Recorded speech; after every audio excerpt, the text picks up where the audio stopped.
Bismillahirrahmanirrahim. Assalamualaikum warahmatullahi wabarakatuh. Perkenalkan, kami dari kelompok 4 akan mempresentasikan hasil diskusi kami yang berjudul Emosi dan Suasana Hati, yang beranggotakan saya Zulfanida Isnaini dengan MPM 21001, Wahidatun Solihah dengan MPM 21003, Fitria dengan MPM 21016, dan Firniasari Wardaningsih dengan MPM 21017. Yang pertama ada emosi dan suasana hati. Dalam analisis kita memerlukan 3 istilah yang sangat erat maknanya, yaitu afeksi, emosi, dan suasana hati. Yang pertama afek, yaitu istilah umum yang mencangkup kisaran yang luas dari perasaan yang dialami seseorang, meliputi emosi maupun suasana hati. Yang kedua, emosi atau emotion, yaitu perasaan intens yang diarahkan kepada seseorang atau sesuatu. Yang ketiga, suasana hati atau mood, yaitu perasaan yang kurang intens dibandingkan emosi dan sering atau meskipun tidak terlalu muncul tanpa sebuah peristiwa spesifik sebagai stimulus. Emosi adalah reaksi pada seseorang atau peristiwa. Sebaliknya, suasana hati biasanya tidak diarahkan pada orang atau peristiwa. Yang pertama, emosi dasar. Sejumlah peneliti telah mencoba untuk membatasi pada tataan dasar atau fundamental, tetapi beberapa berpendapat bahwa tidak masuk akal untuk berpikir dan istilah emosi dasar karena emosi yang jarang dialami. Yang kedua, suasana hati dasar, yaitu ada afeksi positif dan negatif. Afeksi positif ini sebagai sesuatu dimensi suasana hati yang terdiri atas emosi-emosi positif, dan afeksi negatif yaitu di mana suasana hati yang terdiri atas kegugupan, stres, kecemasan, bosan, dan depresi pada akhir rendah. Yang ketiga, ada fungsi emosi. Yang pertama, ada bertahan hidup untuk survival.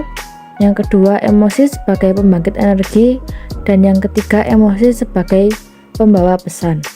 Selanjutnya ada apakah emosi menyebabkan kita bersikap etis? Suatu cabang bidang riset yang sedang bertumbuh telah mulai menguji hubungan antara emosi dan sikap moral.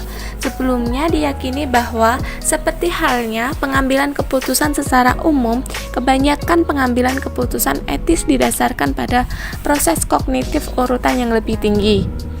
Selanjutnya ada mengidentifikasi sumber-sumber emosi dan suasana hati. Sumber emosi dan suasana hati. Yang pertama ada kepribadian. Suasana hati dan emosi memiliki suatu komponen karakteristik, yaitu kebanyakan orang telah membangun kecenderungan untuk mengalami suasana hati dan emosi tentu lebih sering daripada orang lain. Orang-orang juga mengalami emosi yang sama dengan intensitas berbeda. Selanjutnya ada waktu dalam hari. Orang-orang memang beragam dalam suasana hatinya berdasarkan waktu dalam hari. Meskipun demikian, riset menyatakan kebanyakan kita sebenarnya mengikuti pola yang sama dan sifat alami. Lalu ada hari dalam minggu. Untuk afeksi negatif, Senin adalah afeksi negatif tertinggi di kebanyakan budaya. Meskipun demikian, di banyak negara, afeksi negatif lebih rendah pada hari Jumat dan Sabtu dibandingkan pada hari Minggu. Mungkin karena Minggu sama-sama dapat dinikmati sebagai hari libur atau sehingga memiliki afeksi positif lebih tinggi. Kita juga akan tertekan karena Minggu yang akan datang atau sehingga afeksi negatif lebih tinggi. Lalu ada cuaca. Korelasi ilusi yang terjadi ketika kita mengasosiasikan dua peristiwa yang dalam kenyataan tidak memiliki hubungan menjelaskan mengapa orang-orang cenderung beranggapan bahwa cuaca yang baik meningkatkan suasana hati mereka. Lalu ada stres. Peristiwa harian yang memberi tekanan di tempat kerja atau email menjijikan, tempat waktu yang semakin dekat, kehilangan penjualan yang besar, teguran dari atasan, secara negatif mempengaruhi suasana hati. Efek dari stres juga bertumbuh sepanjang waktu. Menumpuknya level stres dapat memperburuk suasana hati kita dan kita lebih mengalami emosi-emosi negatif. Selanjutnya ada aktivitas sosial. Riset menyatakan aktivitas sosial yang bersifat fisik atau ski atau naik gunung dengan teman, informal atau pergi ke pesta atau kuliner atau makan dengan yang lain lebih kuat asosiasinya dengan kenaikan suasana hati positif dibandingkan peristiwa-peristiwa formal atau menghadiri rapat atau tidak aktif menonton TV bersama teman-teman. Selanjutnya ada tidur. Kualitas tidur mempengaruhi suasana hati dan kelitihan yang meningkat, menempatkan pekerja ada risiko kesehatan yakni penyakit, luka, dan depresi. Salah satu alasan adalah bahwa waktu tidur yang tidak cukup atau dikurangi mengganggu pengambilan keputusan dan membuat sulit untuk mengendalikan emosi. Selanjutnya ada olahraga. Riset secara konsisten menunjukkan bahwa olahraga meningkatkan suasana hati positif orang. Meskipun tidak benar-benar sangat tinggi secara keseluruhan, efeknya paling besar dirasakan oleh mereka yang depresi. Jadi, latihan fisik mungkin membantu menempatkan kita dalam suasana hati yang lebih baik, tetapi jangan harapkan keajaiban. Yang selanjutnya ada umur. Satu studi terhadap orang-orang dengan umur 18 hingga 94 tahun mengungkapkan bahwa emosi-emosi negatif tampaknya terjadi lebih sedikit seiring pertambahan usia. Periode suasana hati positif yang tinggi bertahan lebih lama bagi individu-individu berumur, dan suasana hati buruk menghilang lebih cepat emosi negatif. Yang terakhir ada jenis kelamin. Banyak yang meyakini bahwa wanita lebih emosional daripada pria. Selanjutnya ada emosi pekerja, menunjukkan pengaruh emosi pekerja terhadap para pekerja. Emosi pekerja atau emotional labor, sebuah situasi di mana seorang pekerja menampilkan emosi yang diinginkan organisasi selama transaksi interpersonal di tempat kerja. Disonansi emosi berpusat pada perasaan bukan pikiran. Oleh karena meningkatnya pentingnya emosi pekerja sebagai suatu komponen kunci dari kinerja efektif, kita harus memahami relevansi emosi dalam bidang perilaku organisasi. Emosi yang dirasakan adalah emosi aktual individu. Sebaliknya, emosi yang ditampilkan atau displayed emotion adalah yang dituntut oleh organisasi untuk ditunjukkan oleh pekerja yang dianggap pantas untuk pekerjaan itu. Acting permukaan atau surface acting adalah menyembunyikan perasaan di dalam dan menyembunyikan ekspresi emosional sebagai respon atas peraturan. Seorang pekerja yang tersenyum pada pelanggaran meskipun saat itu ia tidak merasa senang adalah acting permukaan. Acting mendalam atau deep acting adalah mencoba untuk memodifikasi perasaan di dalam diri yang sebenarnya berdasarkan aturan. Selanjutnya ada teori peristiwa efektif. Menjelaskan teori peristiwa efektif dan aplikasinya. Teori peristiwa efektif atau Effective Event Theory atau AET, sebuah model yang menyatakan bahwa peristiwa tempat kerja menyebabkan reaksi emosional pada bagian pekerja yang kemudian mempengaruhi sikap dan perilaku tempat kerja. Ujian teori peristiwa efektif menyatakan hal-hal berikut. Yang pertama ada satu episode emosi sebenarnya merupakan serangkaian pengalaman-pengalaman emosional yang didorong muncul oleh suatu peristiwa tunggal dan mengandung elemen-elemen emosi serta siklus suasana hati. Yang kedua ada emosi saat ini mempengaruhi kepuasan kerja pada saat berlangsung bersama dengan riwayat emosi yang mengelilingi peristiwa itu. Yang ketiga, oleh karena suasana hati dan emosi berfluktuasi sepanjang waktu, efeknya pada kinerja juga berfluktuasi. Yang keempat, perilaku yang digerakkan emosi umumnya pendek dalam durasi dan variabilitas tinggi. Yang terakhir ada, oleh karena emosi bahkan yang positif cenderung tidak cocok dengan perilaku yang disyaratkan untuk melakukan sebuah pekerjaan. Mereka biasanya memiliki pengaruh negatif terhadap kinerja. Kecerdasan emosional.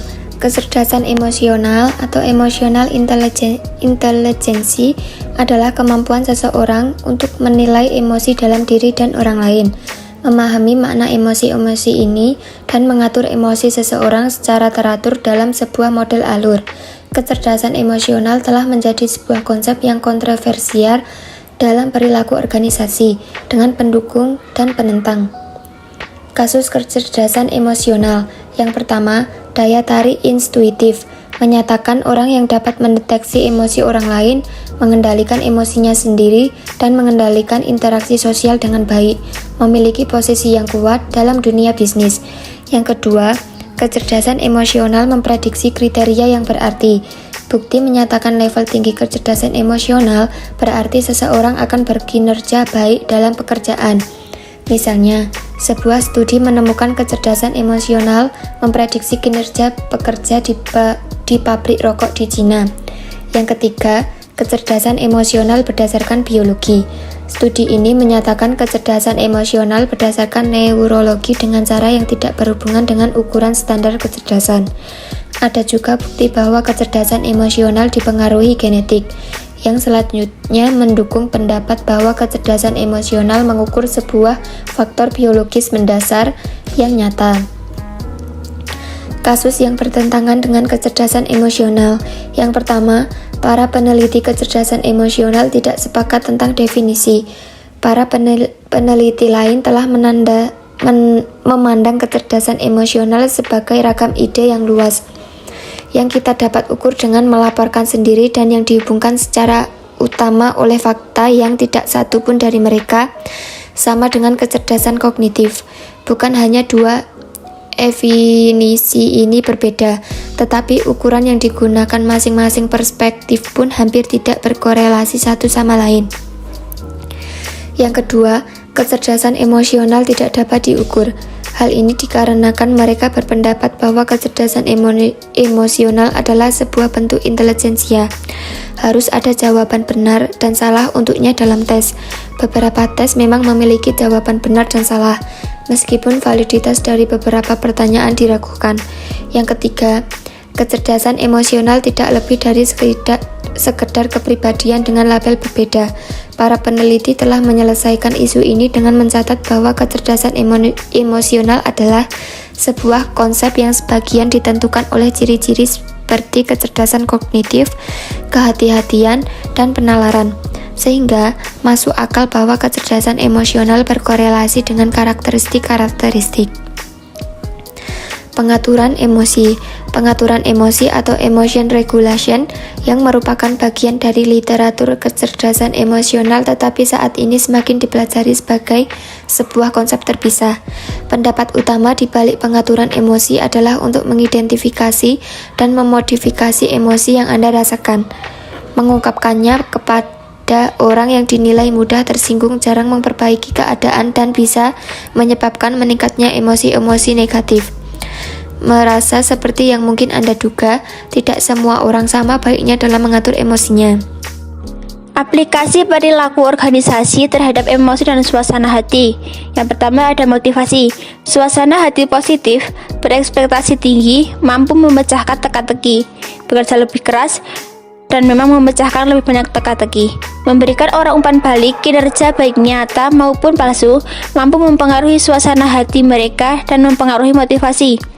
Yang kedua ada kepemimpinan. Ekspresi dari emosi saat berbicara seringkali merupakan elemen kritis yang membuat kita menerima atau menolak pesan pemimpin. Dengan meningkatkan emosi dan mengaitkan mereka dengan visi yang menarik, para pemimpin meningkatkan kemungkinan bahwa manajer dan pekerja akan menerima perubahan visi misi yang dilakukan. Negosiasi adalah sebuah proses emosional. Meskipun demikian, kita seringkali mengatakan bahwa seorang negosiator yang ahli memiliki wajah poker. Seorang negosiator yang berpura-pura marah memiliki keuntungan daripada lawannya, karena lawan menyimpulkan bahwa negosiator itu telah memberikan semua yang dapat diberikannya. Seorang negosiator juga harus bisa mengendalikan dan melihat situasi serta kondisi untuk dapat memenangkan hati lawan. Yang selanjutnya ada layanan pelanggan. Memberikan layanan pelanggan yang berkualitas tinggi menuntut pekerja, karena itu seringkali menempatkan mereka pada situasi disonansi emosi. Disonansi emosi jangka panjang adalah prediktor kelebihan pekerjaan, menurunnya kinerja, dan kepuasan kerja yang lebih rendah. Yang selanjutnya ada sikap kerja. Orang-orang yang memiliki hari baik di tempat kerja cenderung berada pada suasana hati lebih baik malam itu. Begitu pula sebaliknya, orang yang mengalami hari stres di tempat kerja juga mengalami masalah untuk rileks setelah pulang kerja. Yang selanjutnya ada perilaku menyimpang di tempat kerja.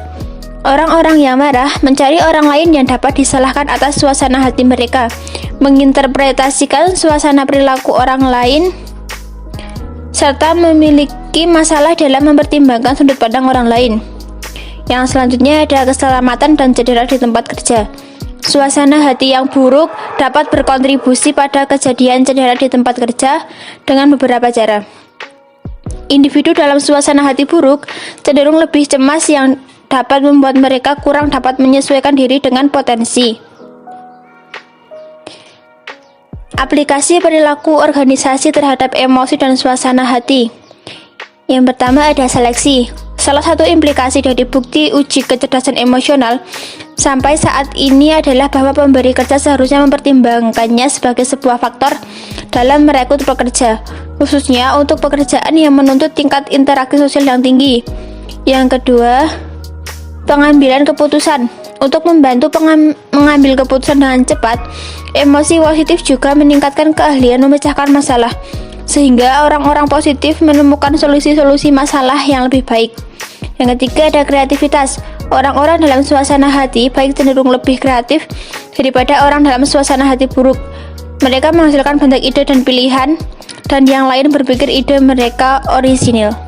Cukup sekian presentasi dari kelompok kami. Apabila ada kesalahan kurangan kami mohon maaf.